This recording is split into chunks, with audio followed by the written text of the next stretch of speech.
DC machine के अंदर commutator का क्या रोल होता है, तो भाई ये आपको कई बार मतलब इसके ऊपर मैंने देखा 20 से 30 क्वेश्चन आपको मिले होंगे, मिल जाएंगे, अलग अलग तरीके से पूछ लेंगे, है ना। तो बेसिकली डीसी मशीन के अंदर कम्यूटेटर का रोल होता है अल्टरनेटिंग करंट को कन्वर्ट करना, ठीक है, जो कि आर्मेचर वाइंडिंग से आ रही है इनटू यूनिडायरेक्शनल करंट, ठीक है। अल्टरनेटिंग करंट मतलब एसी को कन्वर्ट करना, यूनिडायरेक्शनल करंट मतलब डीसी में, सही है।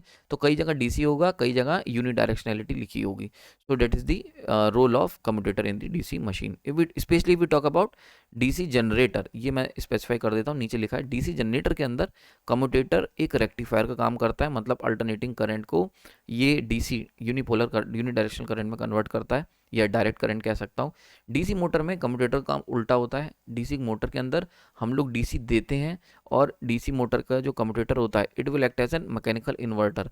ये जो हम लोग डीसी देते हैं ये उसे कन्वर्ट कर देता है, कम्यूटेटर उसे कन्वर्ट करता है एसी में, और ये एसी जाती है आर्मेचर वाइंडिंग में। तो एक बात समझ लो, अगर डीसी मशीन के आर्मेचर वाइंडिंग तुमने डीसी भेज दी डायरेक्ट, ठीक है, तो वो काम नहीं करेगी।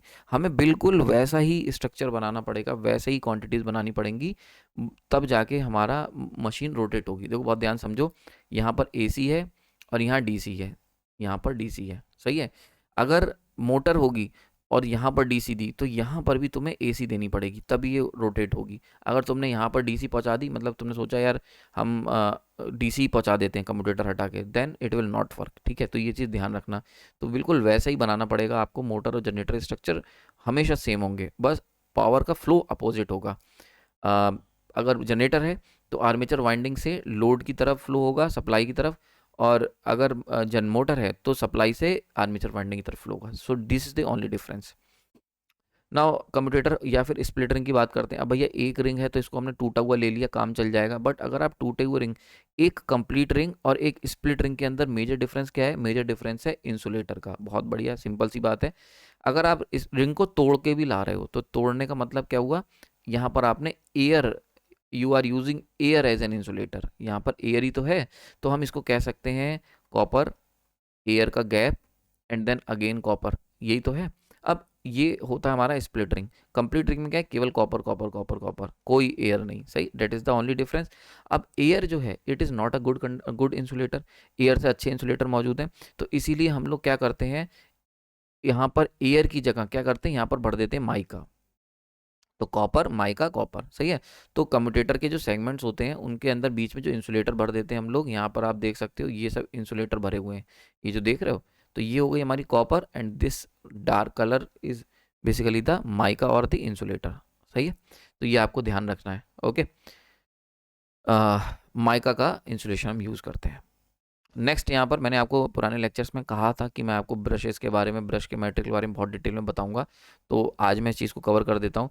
बेसिकली जो ब्रशेस की अगर हम बात करते हैं तो दो तरीके के मेजर मेजर मतलब दो तरीके के, वैसे तो तीन होते हैं, लेकिन मेजॉरिटी में दो तरीके के ब्रशेस मार्केट में चलते हैं। सबसे पॉपुलर और कॉमन है आपके कार्बन के ब्रशेस, कार्बन या फिर ग्रेफाइट, वही जो पेंसिल में मिलता है, कार्बन ग्रेफाइट के ब्रशेस। कार्बन ग्रेफाइट के जो ब्रशेस होते हैं ये स्टैंडर्ड मटेरियल होता है, और मोस्टली डीसी मशीन में हम इसी का इस्तेमाल करते हैं। रीज़न समझ लो। रीज़न ये है कि भैया एक तो सेल्फ लुब्रिकेटिंग होता है, ठीक है। दूसरी बात, सेल्फ लुब्रिकेटिंग का मतलब क्या हुआ कि ये ऐसा नहीं है कि ये रफ हो जाएगा, ड्राई हो जाएगा, नहीं, इट इज़ सेल्फ लुब्रिकेटिंग। इसकी वजह से ये जल्दी वियर एंड टियर नहीं होता, टूटता फूटता नहीं है, है ना। लग रहा होगा तो मेरे पेंसिल तो सर तुरंत टूट जाती है, बट जो कार्बन के ब्रशेस बनाए जाते हैं they are somewhat self lubricating, and that's why they don't wear और टियर, ठीक है। तो इससे क्या होता है, क्योंकि देखो वियर एंड टियर अगर ड्राई होगा तो टूटने के चांसेस होंगे, सेल्फ लुब्रिकेटिंग होने की वजह से ये टूटता नहीं है जल्दी, सही है। बोथ ब्रशेज एंड कम्यूटेटर के अंदर स्पार्किंग मिनिमम होती है, दूसरी बात, है ना। एक चीज़ और समझ लो, ये थोड़े से सॉफ्ट पड़ते हैं, सॉफ्ट ब्रशेज होते हैं, इसीलिए जो कम्यूटेटर होता है उसके ऊपर भी घिसाई कम होती है, कम्यूटेटर को भी डैमेज कम करते हैं। दूसरा इंपॉर्टेंट पॉइंट, मिनिमम स्पार्किंग। आपको स्पार्किंग बहुत कम देखने को मिलेगी कार्बन ब्रशेस में, क्यों? क्योंकि कार्बन जो होता है, कार्बन उसका रेजिस्टेंस हाई होता है, रेजिस्टेंस हाई होता है तो इतना जल्दी एक कंडक्टिव पाथ करंट को नहीं दिखता, तो इसलिए करंट जल्दी जंप नहीं करता, तो स्पार्किंग आपको कम देखने को मिलेगी। तीसरा important point, can withstand high temperature without melting. बिना मेल्ट हुए हाई टेम्परेचर तक भी कार्बन टिक सकता है। एफिशिएंसी करंट कलेक्शन की बहुत अच्छी होती है, ठीक है। हालांकि ये कम होती है कंपेयर टू द डिफरेंट दूसरा टाइप जो भी ब्रश का मैं बताऊंगा आपको। नेक्स्ट पॉइंट, हाई रेजिस्टेंस होता है, यही चीज़ मैंने बताया था, हाई रेजिस्टेंस होता है, इसी से कम्यूटेशन प्रोसेस इंप्रूव होता है। तो कम्यूटेशन प्रोसेस मतलब ये स्पार्किंग अगर नहीं हो रही तो बेटर कम्यूटेशन है, स्पार्किंग हो रही है तो पुअर कम्यूटेशन है, तो उससे हम लिंक कर सकते हैं।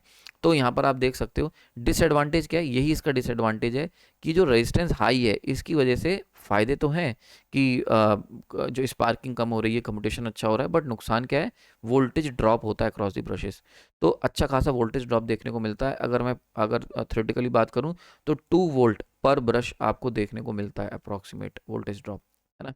ये कभी अगर क्वेश्चंस आपने लगाए होंगे जिसमें हम लोग जनरेटर या मोटर का सर्किट यूज़ करते हैं सर्किट डायग्राम के बेसिस पर, तो वहाँ पर आपने देखा होगा हम लोग ये बात वहाँ पे बोलते हैं, वहाँ लिखा होता है ब्रैकेट में कि जो वोल्टेज ड्रॉप होता है, क्योंकि जो भी वोल्टेज ड्रॉप होगा वो 1 वोल्ट पर ब्रश या 2 वोल्ट पर ब्रश मेंशन होता है क्वेश्चन के अंदर। तो डेट इज़ द डिसएडवांटेज की रेजिस्टेंस जो हमने कार्बन का बढ़ाया, जो कार्बन ब्रशेज यूज़ करें उनका जो रेजिस्टेंस है, तो हर बार वहाँ पे जब करंट पास होगी from the armature winding to the commutator and through brushes to the load, तो वहाँ पर एक वोल्टेज ड्रॉप हो जाएगा due to the carbon brushes. तो अब देखो बड़ी मोटर है, बड़ी मशीन्स हैं, तब तो कोई दिक्कत नहीं है भाई, 200 वोल्ट बन रहा है, 2 वोल्ट गिर गया। अब एक चीज़ और समझ लो, 2 वोल्ट पर ब्रश है, मतलब अगर तुमने 2 ब्रश यूज़ करे तो 4 वोल्ट का ड्रॉप, अगर तुमने 8 ब्रश यूज़ कर लिए तो समझ रहे हो 8 × 2 16 वोल्ट का ड्रॉप। सो ये छोटा मोटा ड्रॉप नहीं है। तो भाई बड़ी मशीन्स हैं जिसके अंदर 600 वोल्ट 400 वोल्ट बना रहे हैं, वहाँ तो चलो काम चल जाएगा, लेकिन जो छोटी मशीन है जिनमें हमें 10 वोल्ट बना रहे हैं 20 वोल्ट बना रहे हैं, वहाँ तो ये बहुत बड़ा वोल्टेज ड्रॉप है, समझ रहे हो। बाहर हमें 20 वोल्ट मिलना चाहिए था, 16 वोल्ट या 4 वोल्ट 8 वोल्ट अंदर ही गिर गया। So that is a major concern. तो उसके लिए बनाए गए कॉपर ब्रशेस। कॉपर ब्रशेस भी होते हैं, सिल्वर ब्रशेस भी हम लोग यूज़ करते हैं, सिल्वर ब्रशेस, ठीक है। तो ये क्या होते हैं, कॉपर ब्रशेस की अगर हम बात करें हाईली कंडक्टिव होते हैं, इसकी वजह से क्या होता है, जो प्रॉब्लम आ रही थी हाई रेजिस्टेंस वोल्टेज ड्रॉप की वो ख़त्म हो जाती है। तो इसकी वजह से अब करंट की जो ट्रांसफ़र एफिशिएंसी है वो बहुत अच्छी होती है विदाउट वोल्टेज ड्रॉप, मतलब नेग्लिजिबल वोल्टेज ड्रॉप, ठीक है।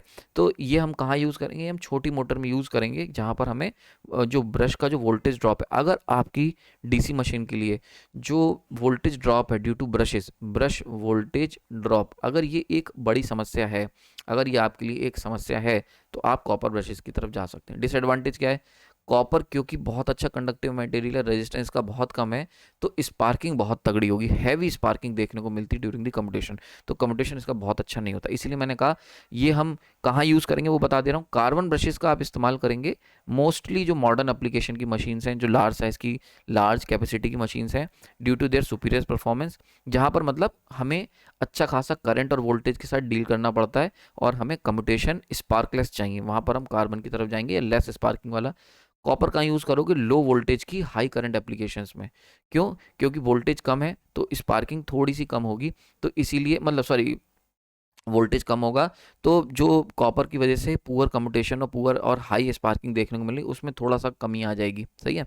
और क्योंकि वोल्टेज कम बन रहा है, date is a very important point, क्योंकि वोल्टेज कम बन रहा है तो ये बहुत ज़रूरी है कि हम पूरा का पूरा वोल्टेज बाहर ला सकें, समझ में आ रही बात है। तो हम चाहते हैं कि जो भी वोल्टेज बने बाहर आए, तो इसके लिए ज़रूरी है कि भैया किसी भी तरीके का वोल्टेज ड्रॉप हमें देखने को ना मिले ब्रशेज़ के अक्रॉस। तो हम लोग यूज़ करेंगे कॉपर ब्रशेज़ ऐसी जगह पर जहाँ पर हमारे लिए वोल्टेज क्रिटिकल है, ठीक है। तो ये बहुत ही कह सकता हूँ मैं लेस कॉमन है और जो compare to the carbon brushes, ठीक है। तो आज के लिए इतना ही रखते हैं।